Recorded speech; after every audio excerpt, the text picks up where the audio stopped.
City of Stevens Point Police and Fire Commission meeting, recorded, December 2nd, 2020.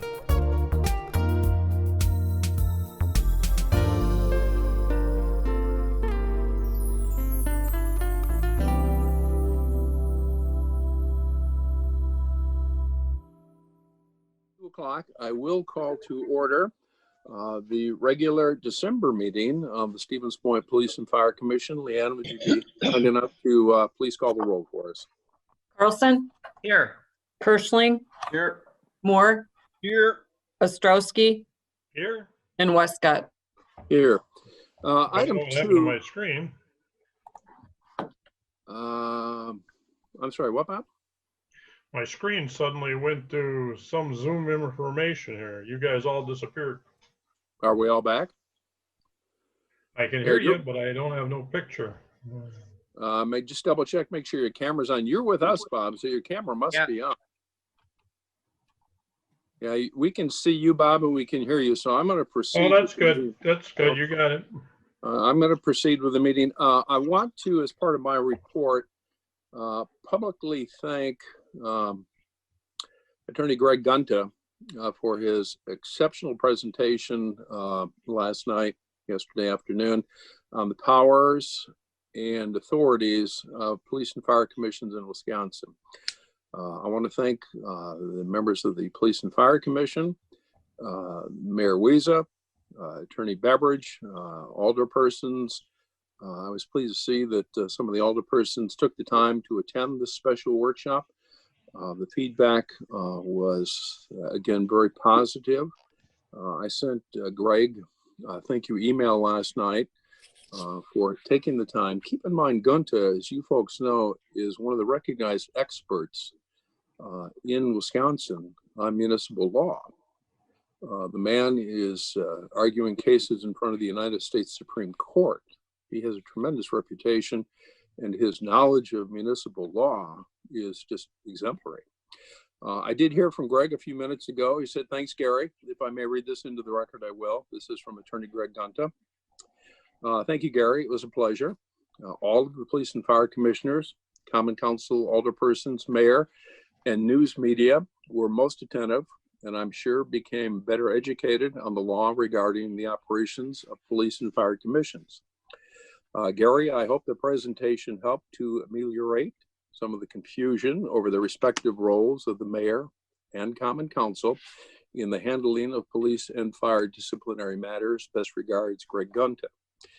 Clearly, Attorney Gunta's presentation has again confirmed, and I want to emphasize that, again confirmed that the commission did everything 100% properly. Now, that is 3 attorneys who have all confirmed independently that the commission acted properly. These attorneys are experts in federal and state law as it applies to municipalities. And I, again, think it's important that we have now had 3 attorneys at different occasions who have confirmed the commission acted properly. So thank you to all who took part in the meeting. Thank you to all who took the time to learn, take notes. And that's about all I have on that. Commissioner Carlson, were you trying to get my attention, sir? Well, I just wanted to pretty much echo what you said, President, but I thought it was number one, a good turnout. I'm glad we had so many people involved in that informative session yesterday. I hope everyone learned something. I even picked up something. But again, the biggest thing I thought is it reassured me, and I hope everyone else, that what we did was following the protocol and the laws of the state of Wisconsin. And if anything, it made me feel more assured about the direction we went and the things we did. So for that, I was grateful. And I hope everyone learned something from it. Again, I thought it was very informative. All right, thank you. I'm going to move to item number 3, which is the update on COVID-19. from the fire and the police departments. We, of course, all remember that the commission recently stepped back or relaxed the state of emergency that we implemented in the fire department. That is their status today. I'm going to ask Chief Finn to update you on that. But as we gather again, in every one of our agendas, we spend time analyzing and talking about the fire, paramedic, and police responses to protect our community from this devastating pandemic. This is a very serious issue. It was reported, as I know my colleagues know yesterday, that on Monday, 107 people in Wisconsin died from COVID-19. So Bob, with that said, let me start with Chief Finn, and I know Assistant Chief Gemza from EMS will participate. So I'm going to stop talking, and Chief Finn, you have the floor, sir. Thank you, sir. Sorry I was late. I was attending to an emergency. As far as COVID goes, I'm going to give you a small update on what we're doing in the firehouse, and then I'll let Chief Gemza go into the vaccination and other things that we are doing. Okay. As far as the state of emergency being relaxed, we are back to full manpower. We don't have anybody that's in isolation and quarantine. We've been lucky that way. On the advice of Chief Gemza, we took very proactive approaches to how we operate in the firehouse. We are still living in what we call little pads. The bedrooms, the bunk room has clear visqueen plastic, and each member is to go in there when they're not trained, doing emergency calls. We live in our training, and after our staff meeting today, it's probably going to be that way until at least the first of the year. That's in order to protect all our personnel, their families, and also the citizens of Stevens Point. I know that Chief Gemza has been working diligently with the health department and the protocols for the vaccines that possibly could come out by the end of the year. I'll let you, Chief Gemza can give you an update on that.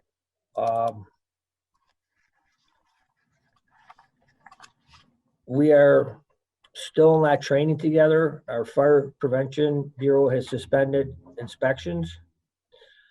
And all these procedures will probably stay in place until the first of the year.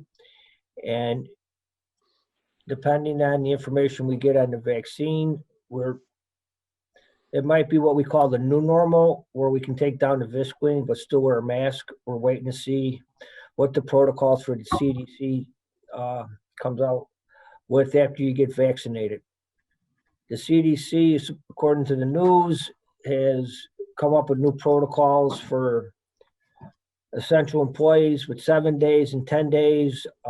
There's nothing on their website as of 1 o'clock this afternoon when I talked to Chief Gemza.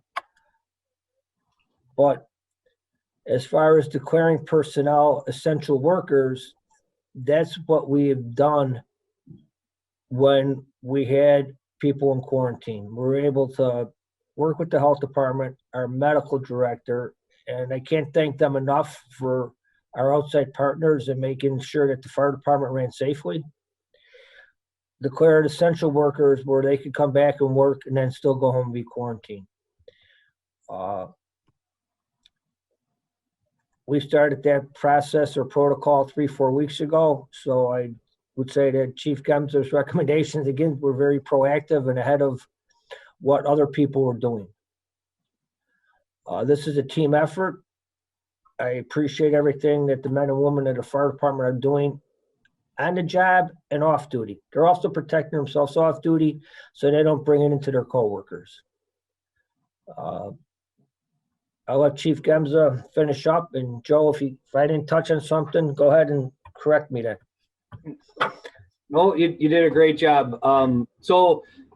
Commissioner Westcott, you had asked a couple things, an update on the vaccine. So I'll start right there off of your email that you had asked me to touch on a couple points. So I'll start with the vaccine, and then I can answer some questions about the vaccine, and then I can move forward if that's acceptable to you guys. Absolutely. Go ahead, Joseph.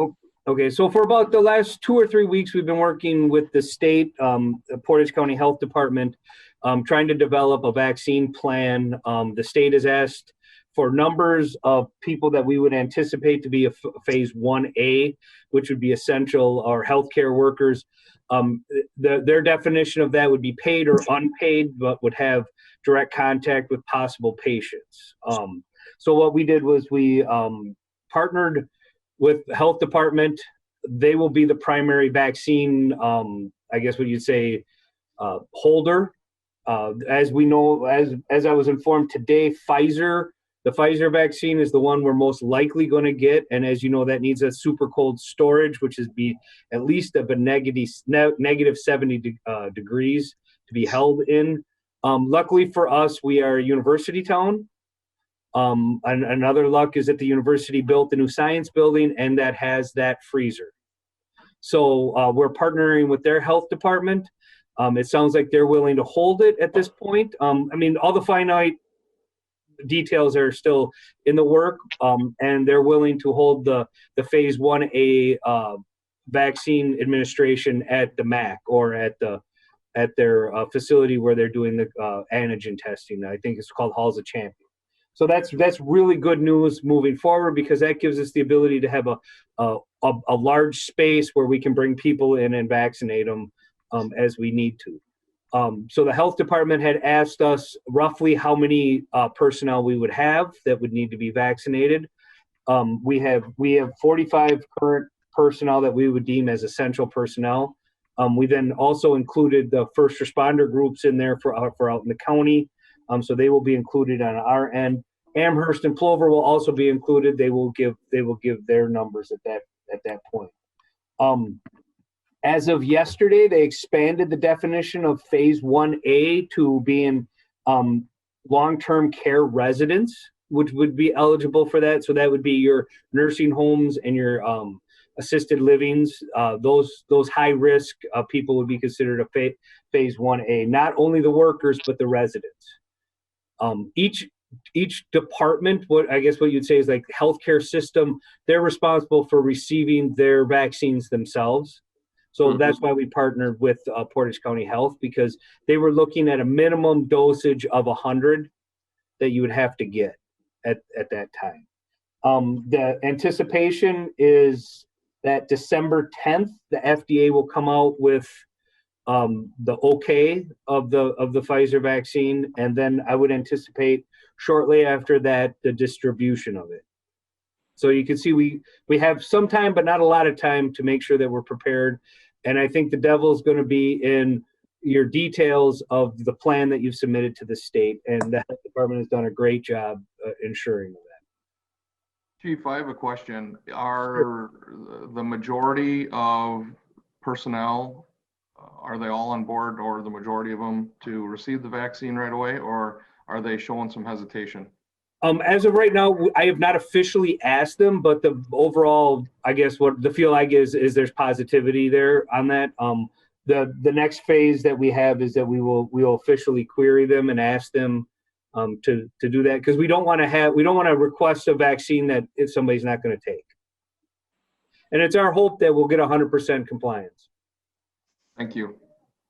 Oh, and again, this is free. This vaccine is free of charge. We're not being charged for it, nor will it be charged to the employee. Commissioner So did Ostrowski. you say 100 dosages? So the state said that they would only allow, you could only request up in increments of 100.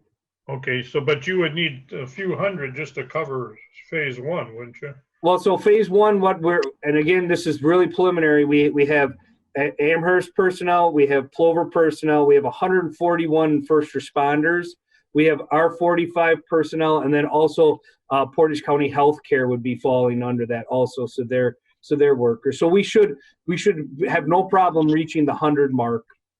Yeah, in fact, it sounds to me you might be a little bit thin, actually. I'm anticipating we're going to need about 300, but again, those are That would be more where I was thinking. And do you have any idea with the nursing homes? Any idea if it goes to that phase? What are you looking at? 700? So each nursing home has to partner with a pharmacy to administer their doses. So we would not be Oh, administering. you would not be involved with that then? Yes, we'd be involved in just the general public health care personnel. Would you guys be available if the nursing homes need help dispensing it? Yes, that's part of our agreement with Portage County, and we'd be more than happy to send guys out and girls out to go and vaccinate if need be. That's strictly Portage County home, or would that be the other private homes? That would, also? we'd work with the health department and ensure that we can get everything done. Okay, thank you, Joe. Mm-hmm. Joe, what about law enforcement? Yeah, that's what I was gonna ask. Law enforcement is not considered in the phase 1A. And so theirs would come a little bit later. This would be people who have direct contact with patients and would be requested for that. My eyebrows kind of went up with that, but again, that was the ruling that they had. Now, you've reported to the commission that a complicated process of planning is evolving here. Final plans to operationalize phase 1 of COVID. When do you expect that final plan to be done, Joe? I know right now it's a work in progress.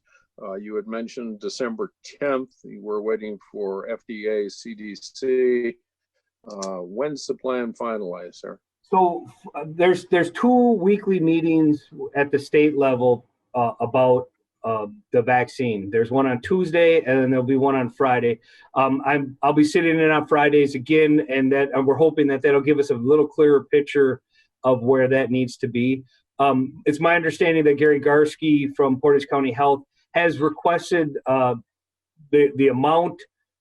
Really, the devil's going to be in signing an agreement with UWSP, and he's actually taken the point on that, and he's done a great job. I don't anticipate that being an issue. I think really it's going to come down to, okay, we have a date or 2 dates that we're going to do this, and trying to make sure we can get the numbers and the right people there. And I think that's really where we're at, is really once we know that we can get it and when we might get it, then we can really bring that home. Joseph, Pfizer is the 2-shot one, though, isn't it?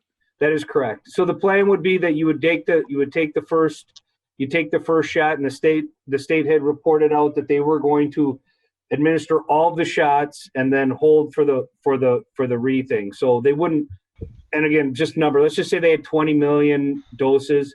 They were going to give out 20 million doses and then come back for the second shot. It's my understanding from my readings and the meetings that I've been in is if they said your second shot is due in 15 days, that's just a recommendation. It's kind of like if you had your Hep booster and all those types of things, they'd like you to get within a time frame, but it's not like if it's not within 15 days, it's going to stop.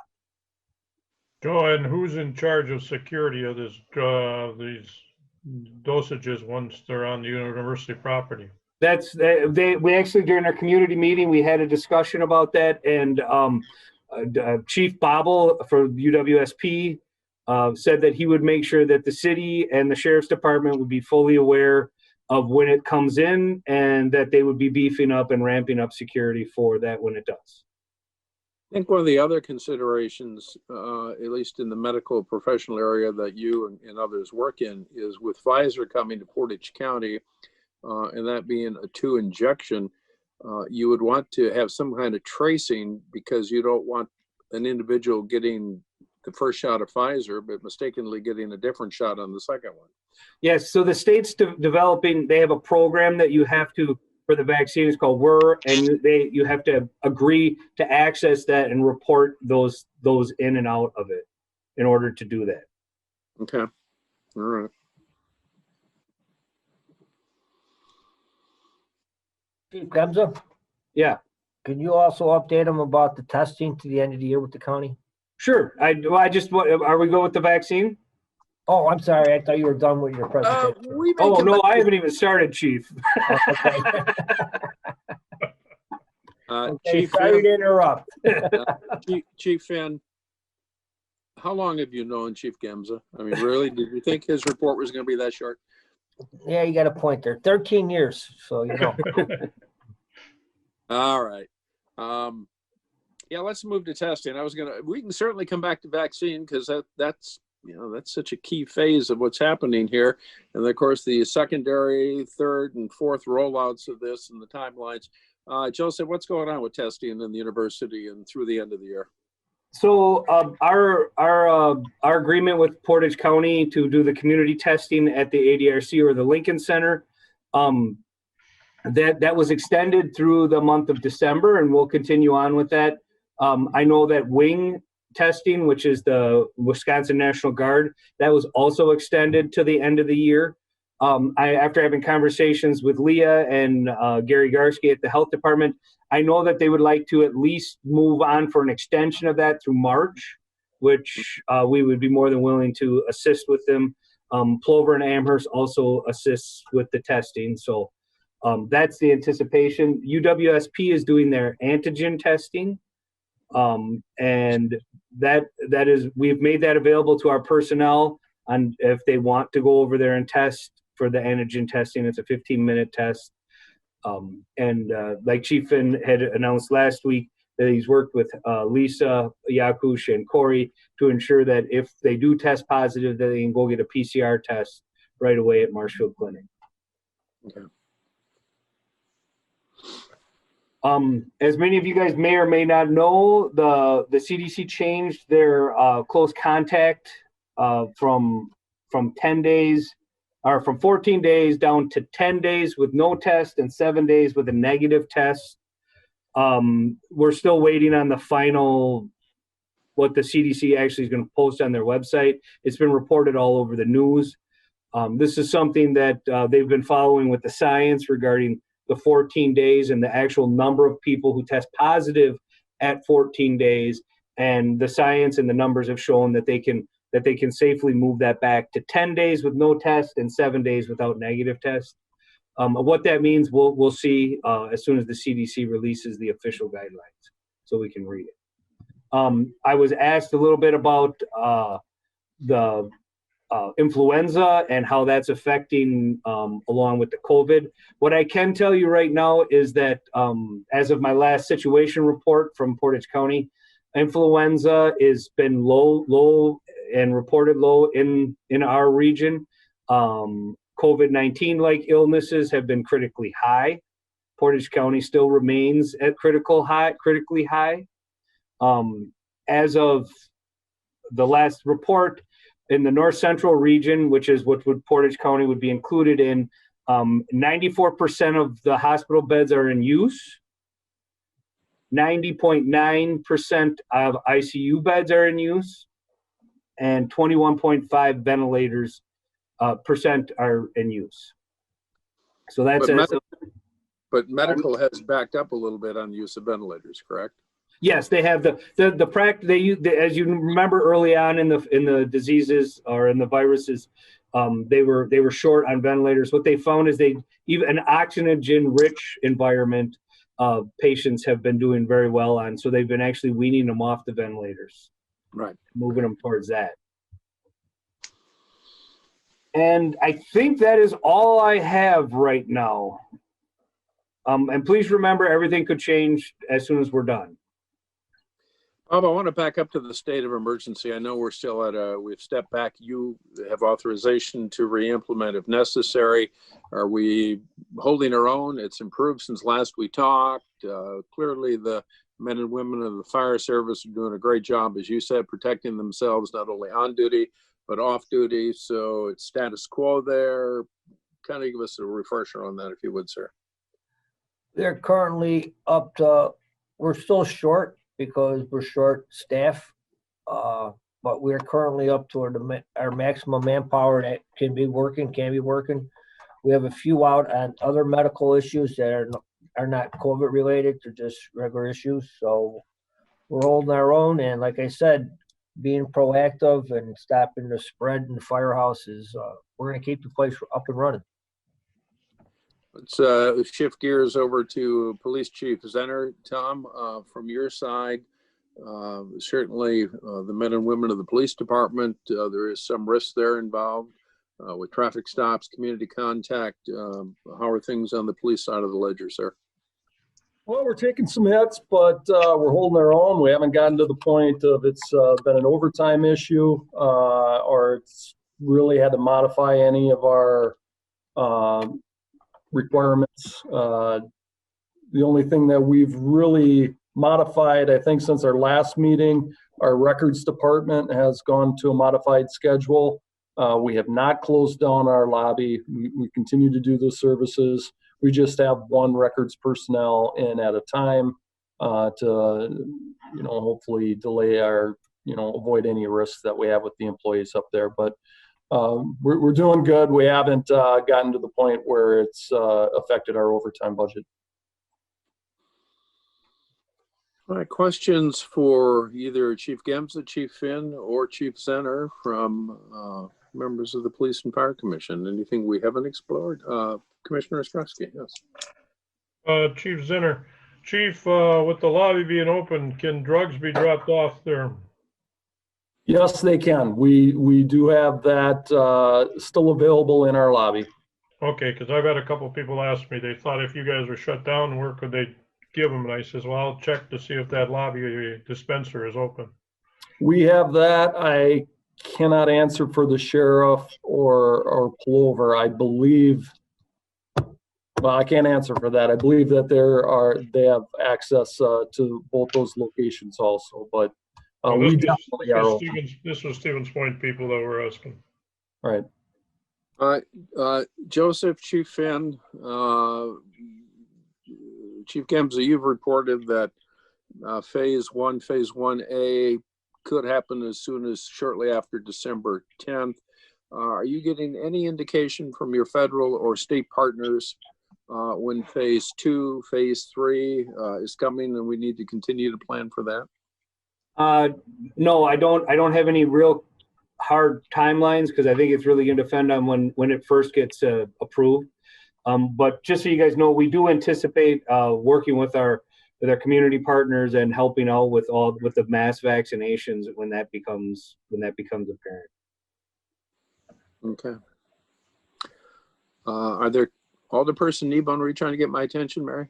If you have a question, go ahead. Actually, this may be a little bit out of Chief Gemza's expertise, but I know he's been doing a lot of interacting with the medical community. Are you seeing any burnout? I see so many stories about how first responders, doctors, nurses are getting burned out. Are you seeing that?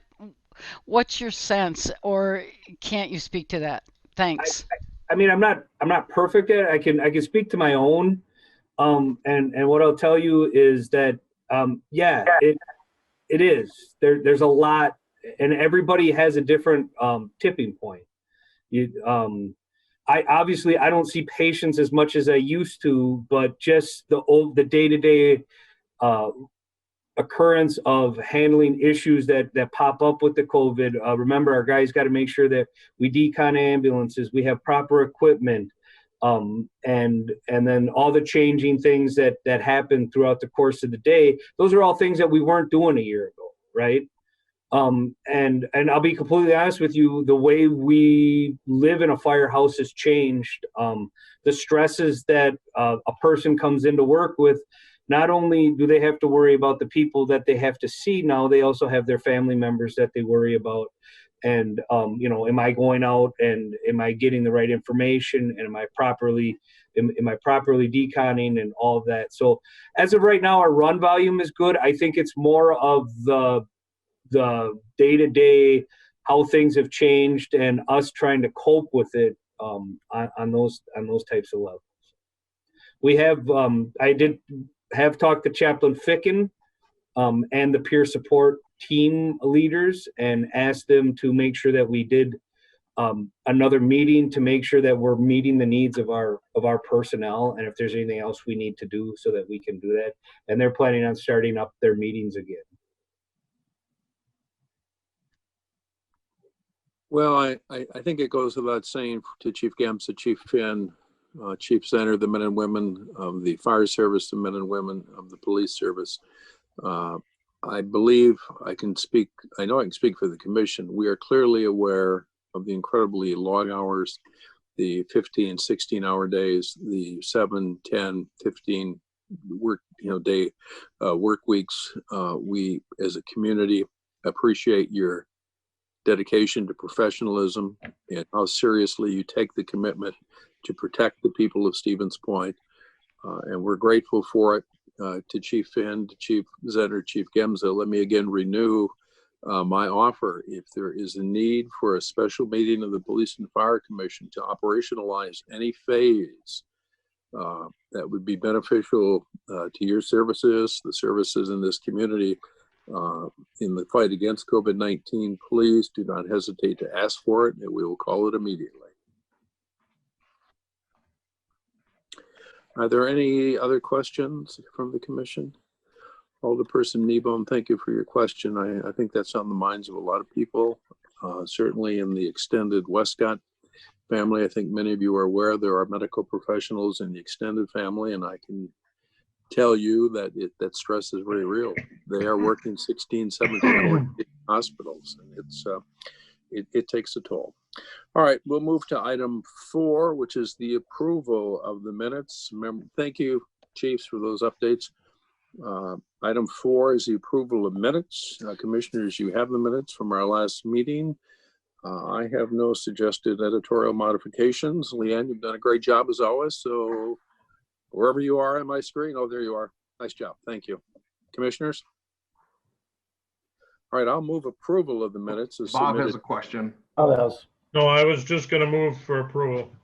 All right, let's take Bob with the motion to approve. I'll second. All in favor, please say aye. Aye. Aye. Opposed, say no. Motion carries. Thank you. Item number 5, the confirmation of the bills. I've gone through them, and there's not a lot of bills there, but Bob, you're our resident accountant. I'll turn it over to you. Commissioner Ostrowski, any observations on the bills, or? Actually, I'm rather shocked with myself. I've only got one question, and that was on the police department bills. About a little ways down from beginning, the Calio 2009 Corp. If the Mr. Zenner could tell me what that is. How did I know you were going to bring that up, Bob? I was ready for you. That is the Calio package. That is part of our investigations bureau. It's a tool that's used with phone lines. Not going into a lot of detail because it some operational security measures that are involved in that, but it is a very useful tool, and it's something that we also share with the Portage County Sheriff's Department and Plover PD, of which they also pay us a portion of that. We are the host agency for it, but it is tied in with our telephone system. Great, thank you, sir. That is all I had for you. I do want to compliment the chiefs again. The budget is running pretty doggone good. Yeah, considering all the year that we're having here, I'm impressed with it. Are there other questions on the bills as submitted to the Police and Fire Commission? If not, I'll entertain a motion to approve the bills as submitted. So moved. Commissioner Struck. Second. Thank you, Joseph. All in favor, please say aye. Aye. Opposed, say no. Motion carries. Item 6 is an update on the records management system for our police and fire services. Chief Zenner, I'm going to call on you first to update the commission as to, well, should we say some surprising developments, or at least surprising to me? Yeah. Well, and I had a conversation, Chief Finn got a hold of me on that, and this is basically just to keep you up to speed on what's going on. We are going through a process with the county concerning an upgrade to our records management system. The current records management system, as we all know, that has come to end of life, and we are now at the process. Actually, Commissioner Carlson, I believe you were here during when we initially went to Visionary, I think, at that point. That has come to an end. We went through a process where we worked with stakeholders, not only the city, Plover, UWSP will actually be part of this process moving forward, and different work groups have come to a decision. We'll be moving forward with it's a program owned by Motorola, and it would be called Spillman. We actually have looked at them in the past, but that decision has been made, and some numbers have been given to us. Ultimately, we did put in a capital for this, a capital request for 2021. Our understanding at that point was this was not going to be a purchase made in 2021, or if it would, it'd be towards the end. Somewhat to a surprise, but I guess to hit some discounts. That decision's been made now, and we obviously have come and gone in our quest for capital money. So this will be for 2022. Our initial request was for $300,000. Looking at the costs, they came in significantly less at $208,000 for a 5-year contract. $208,000 was some change. That's just the Stevens Point PD cut, and that's based on how many workstations, in part, how many workstations. Obviously, we have quite a few employees comparatively to Plover and UWSP, so we're going to have a higher cost associated with that. And I know when we've had this meeting, actually, Assistant Chief Rotier attended that meeting, and I got some information from him, and obviously information from Chief Finn. We'll be able to share some more. But and actually, Comptroller Laddick was at that meeting too, because obviously there's a cost associated with this. But we'll be looking forward to that program, probably implementing it next year. At what point, I don't have the information yet on that, but it'll probably be an implementation process for next year. And then we would pay that with a capital. Mary, if you can hear that one and remember that one, a capital come next 2022. So, but we'll have to go through that, obviously, that process next July. So, Tom, I'm a little concerned. Are you going to be installing that 2021, paying for it in 2022? Is that what I'm hearing? The conversation that we had, and actually Chief Finn might be able to answer that when he was at the meeting. Bob? My understanding was that if this was purchased in 2021 to go operational in 2022, do not put it in the capital, the county would pick up the cost, and then we could pay it in capital 2022. Chief Moody was at the meetings, and if I misspeak, he can correct me, that the discounts that Motorola are giving right now is that they have to sign a contract by the end of the year to get these discounts. Actually, there's a resolution out there authorizing this agreement the county board must pass. My understanding was that in a conversation that I had with Comptroller Laddick earlier was that don't put it in capital. Depending on the cost, it would come out of reserves, or we would pay it, like Chief Center said, out of a capital approved by the City Council in 2022. Chief Moody informed me that this might not be up and running to 2022, possibly towards the end of 2021. But the significant decrease in costs or savings that they were getting by signing it this year was the main reason they pushed it so fast.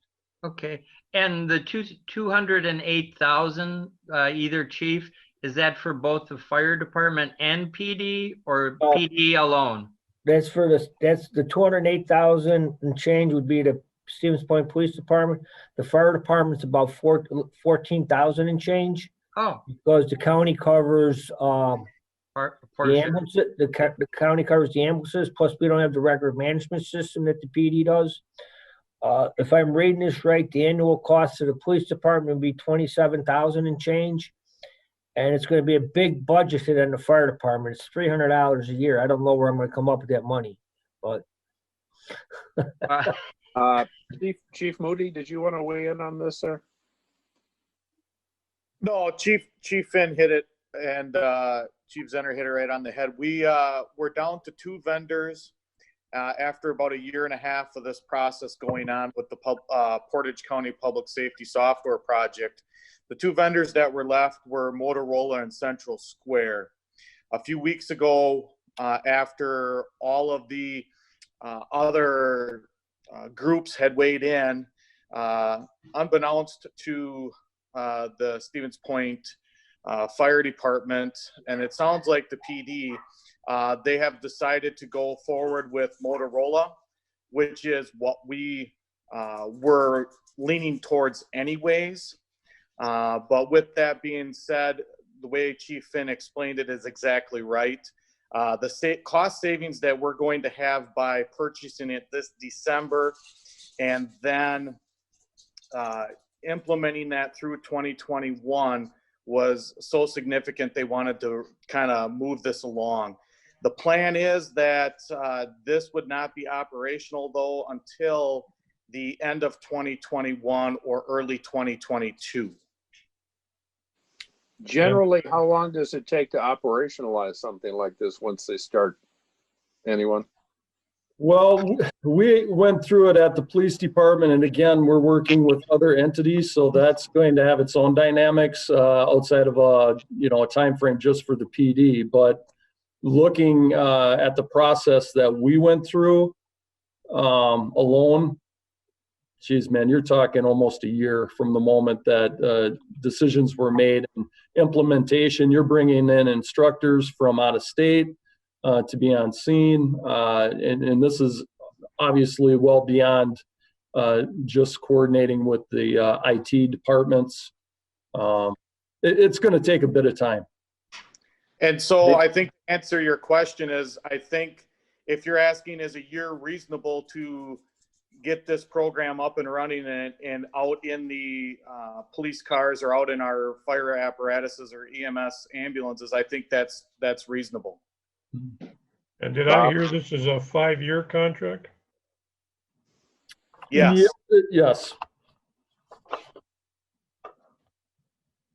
And And the total 5-year cost is what you're hearing the PD saying at 208 and ours at 14,200. The annual cost is what we discussed afterwards at 27,000 and at 300. The resolution that the county has, it's capital improvement project, it's from 2021 to 2026. Okay. Also, so you're aware that the fire department has, and I'd have to go back and look, I think it's about $35,000 or $50,000 in this year's capital to integrate our new paging system with the CAD system. Mm-hmm. We were told to put that money in. If we can't get that project done by the end of 2021, Comptroller Attic will just carry that money over. But the money's there to integrate. That was in our capital project this year. Also, there's going to be several documents for our agencies to review and approve when it comes to cost sharing.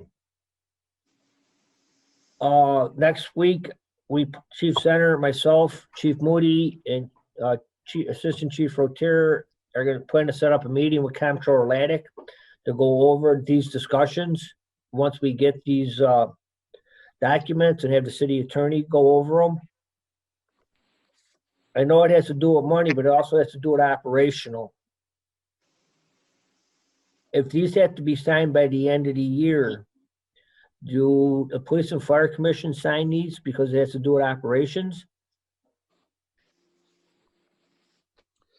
I listened very intently to Attorney Gunta yesterday, and what the Police and Fire Commission control the operations. Even though this has money, does the signature line have something from the Police and Fire Commission on it? I just want to do it right.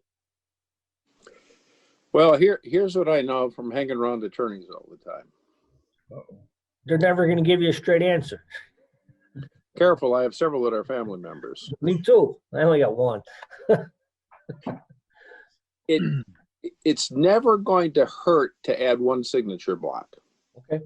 You know, adding the Police and Fire Commission as a signature block to the mayor, a test by the clerk, police and fire commission, it's never going to null and void any kind of an agreement. And it would at least eliminate any future ability down the road, you know, after you retire in 10 years and so on and so forth, to challenge the legitimacy of the agreement, which by the way, I think it's important. And I want just to confirm the conversion to this new records management system, as I understood it from the initial report months ago, this is a mandatory conversion, correct?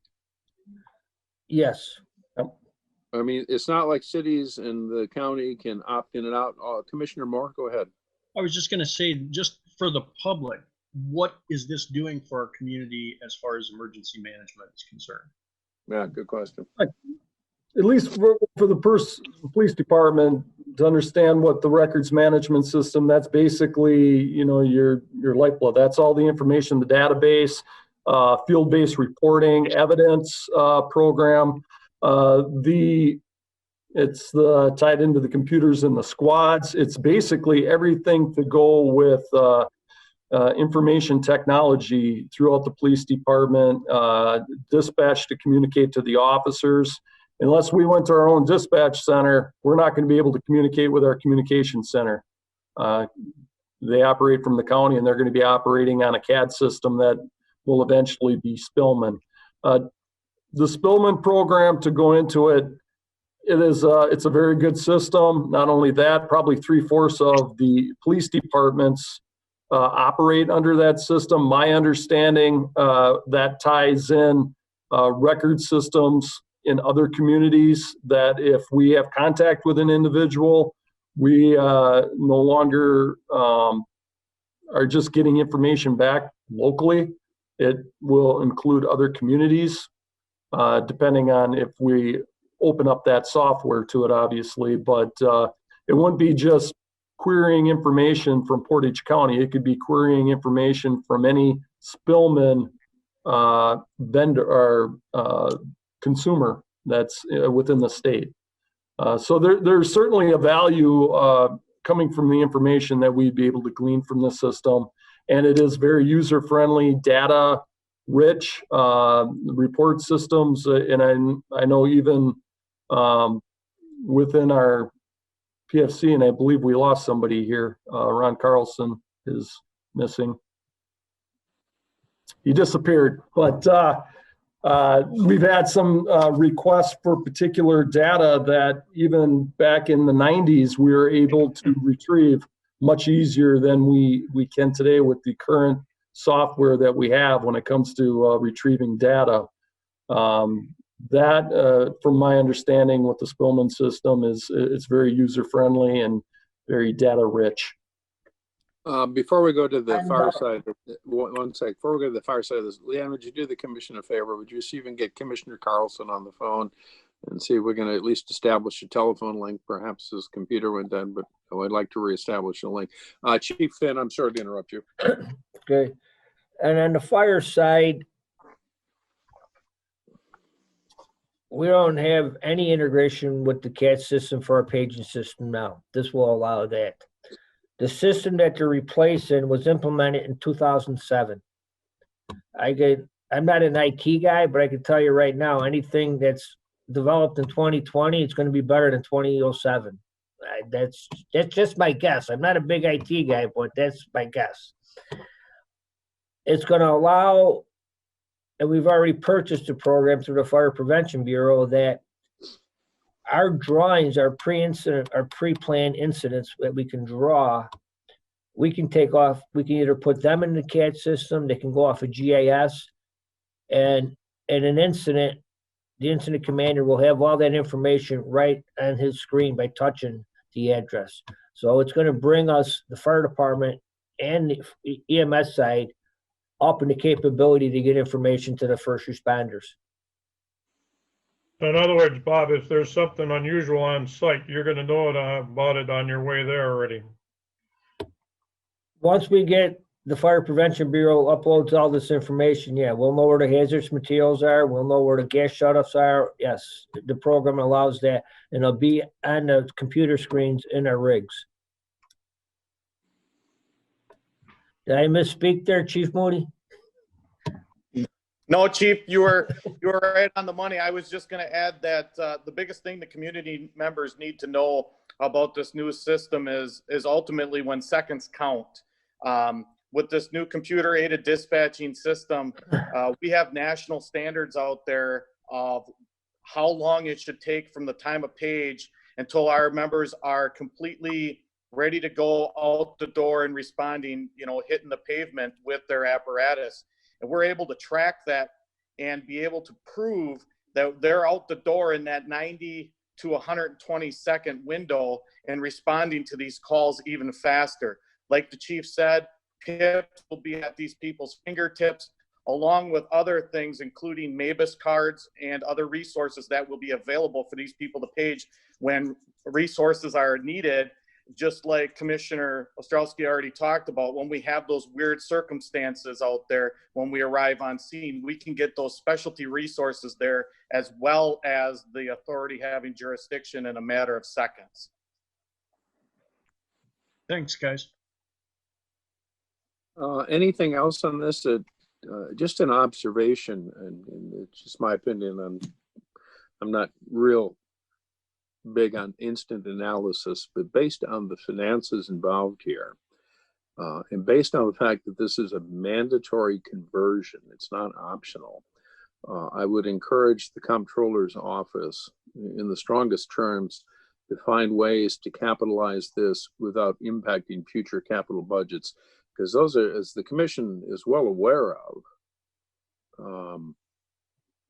if you were to try and take that kind of money out of a 21 or 22 capital budget for police, that would be just about the vast majority of that capital budget for a while.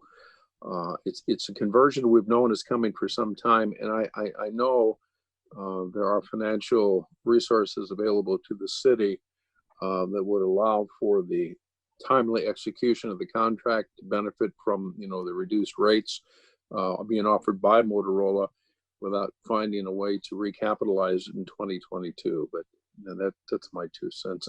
There's really any other questions for any of our chiefs? Chief Moody, thank you for your comments. Chief Finn, Chief Center, anything else? Okay, let's move to the police chief's report. Members of the Police and Fire Commission, you have Chief Center's report for the month of November in front of you. A couple of items I want, Tom, before I ask you to highlight a couple of areas, you may be preparing to highlight them yourself. Certainly under the community outreach, that recent article concerning Officer Redzik's work with the homelessness and the 6-year-old girl, I want you to talk a little bit about that publicly, if you would, please. Sure, and just let you know, Ron apparently lost his internet connection, but should be coming back shortly. Leanne made contact with him.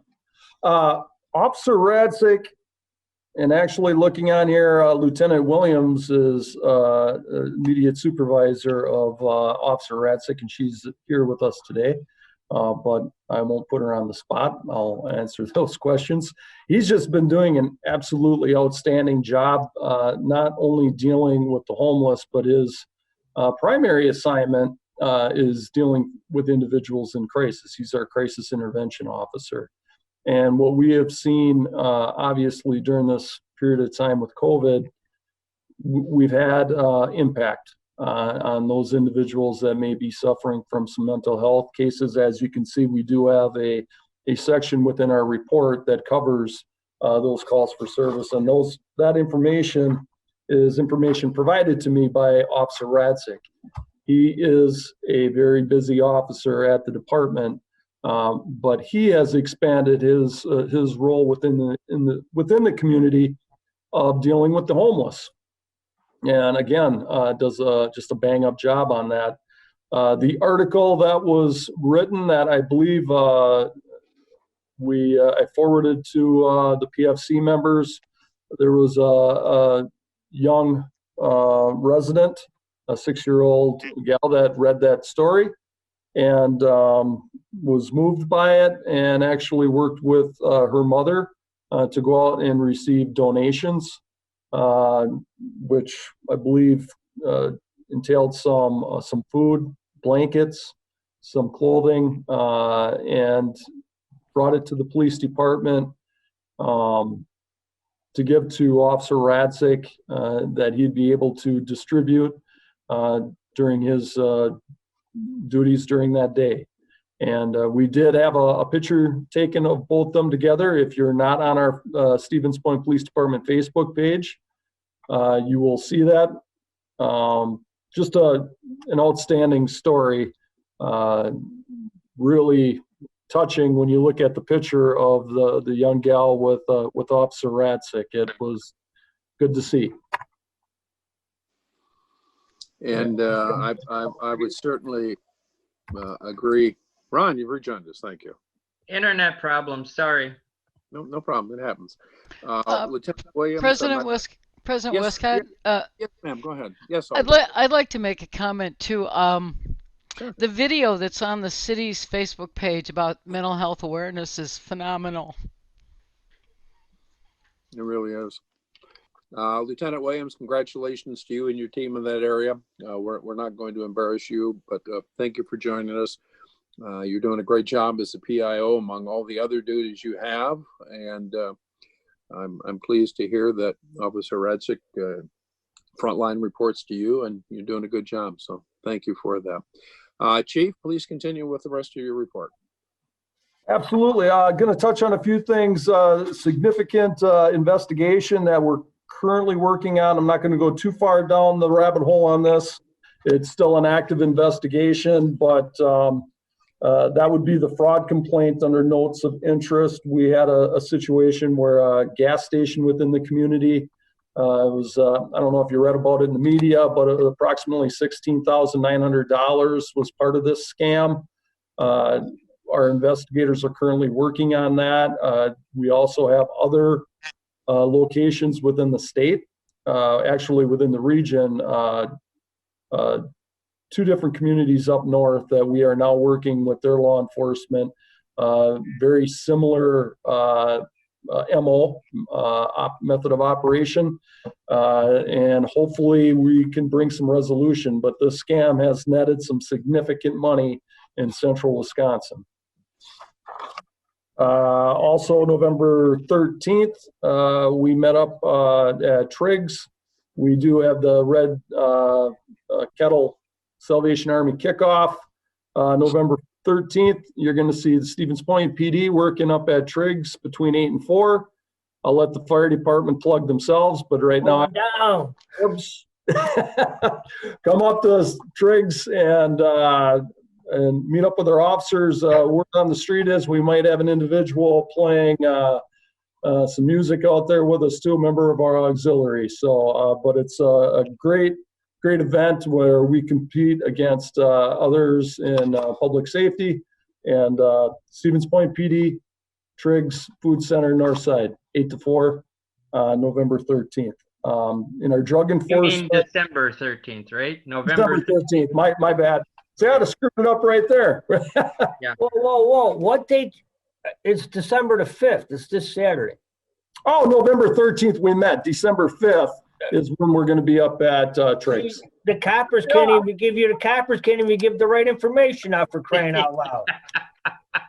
No, I would say come out on December 15th. That's where the fire department's going to be. Come on. December 15th would be a great time for you guys all to go out. You could be a lot more than us. So our drug enforcement, I know we like to touch on some of the cases that we're dealing with. I've also been talking to our investigators. What are some of the trends that we're seeing? Just some information that we can share with the commissioners. One thing that we're seeing more with our investigators, it's an unfortunate situation that we are doing some of these investigations and we're finding young children on the scenes, and we're dealing with quite a few of these cases with Health and Human Services turning it over where the kids are testing positive for the drugs that are located at that location. Basically doing an investigation, drug endangered children. We essentially do samples of hair follicles, and they're testing positive for heroin, methamphetamine, fentanyl. Not a good case, but we are working closely with Health and Human Services on that. We talked a little earlier on the mental health with Officer Radzik, continuing to see some spikes. We had 36 welfare checks, 5 emergency commitments. And I'm going to add on this data, because of Thanksgiving, the numbers that I'm getting were before Thanksgiving. So this isn't even to the end of the month. We are seeing a spike. And if we follow trends this time of year, and Commissioner Carlson will concur, it's been historically, holidays tend to be a little bit more difficult in this time frame when we're dealing with mental health and COVID. I'm no scientist, but you can certainly see some connections that this is certainly hard on some of our individuals within our community that have some struggles that they need to work through. So training, Sergeant Blue is still down in Indiana with his training at Von Lick Kennels. Report to you, he should be done here mid-December, and everything's going outstanding.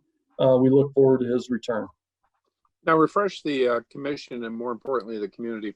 When he returns, what type of specialized training will he be basically authorized to do in Wisconsin for other canine teams?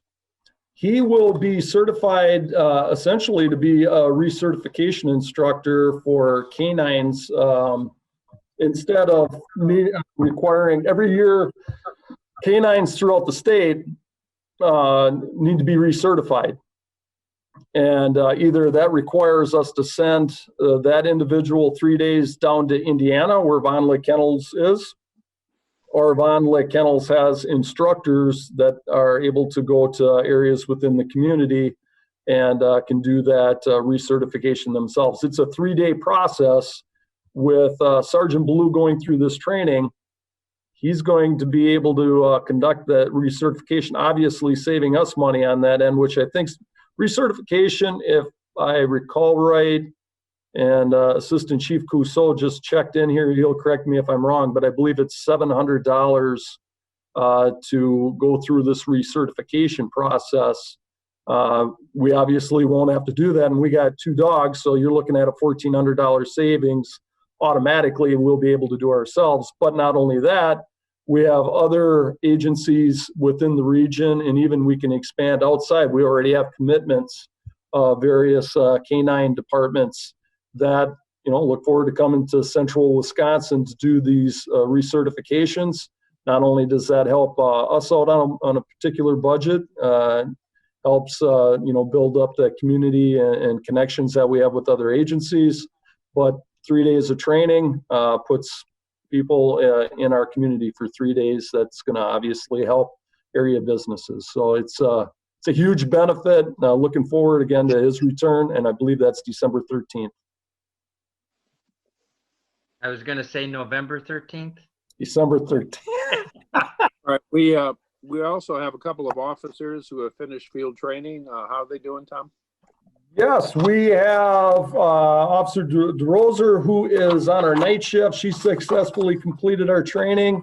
Officer Gartman, who is now on our day shift, he is completed. We have Officer Cody Stankowski, who replaced Officer Stanislawski. He is going through, he's in, I think, step 3 of the field training process right now. And actually, as we speak, we do have an officer hiring process that we have going on actually in the other room right now, where we have personnel coming in, and I believe that's why Assistant Chief Cousseau is in. He's heading that as we speak. They must have wrapped up for the night, but hopefully that will replace an anticipated retirement that we have coming up in February. All right, are there questions, Commissioner Ostrowski?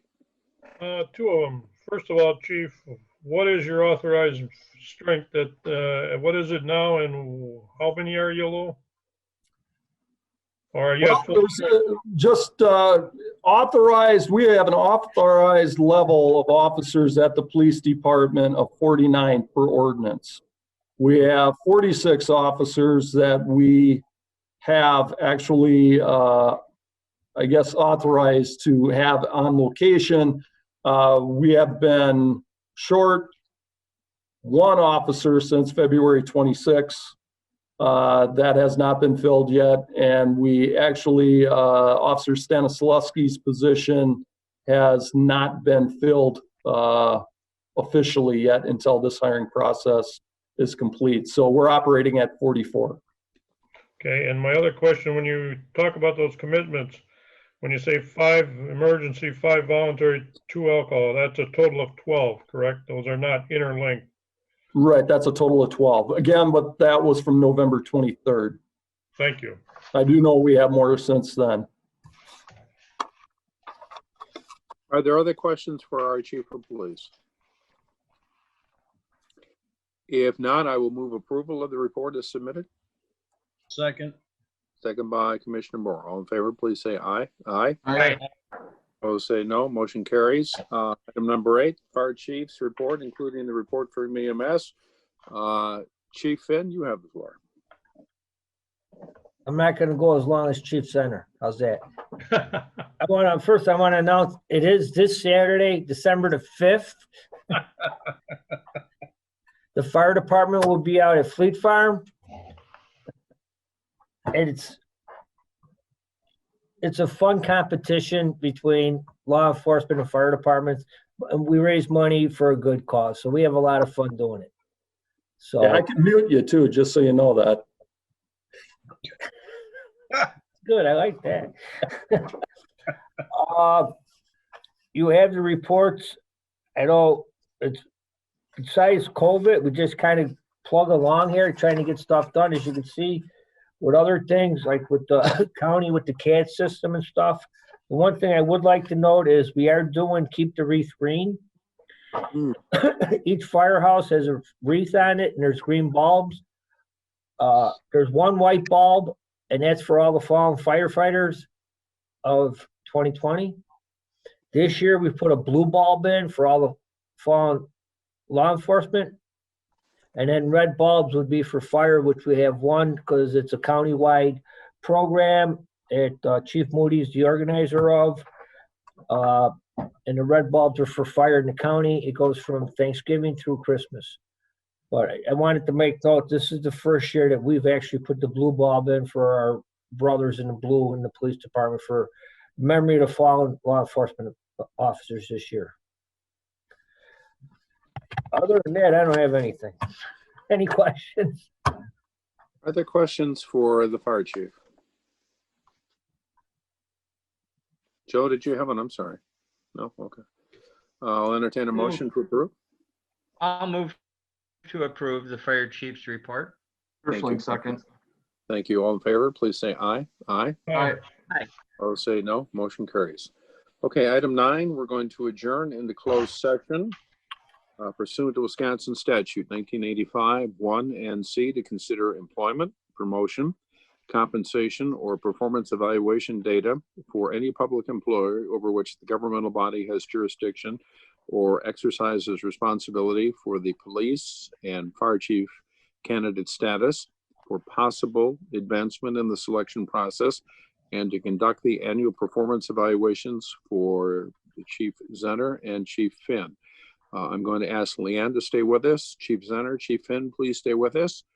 Unfortunately, other than the commissioners, I need to thank all of you, Alderperson Kneebone. It's always good that you attend, and we appreciate your diligence in making sure that you make time for this. Thank you.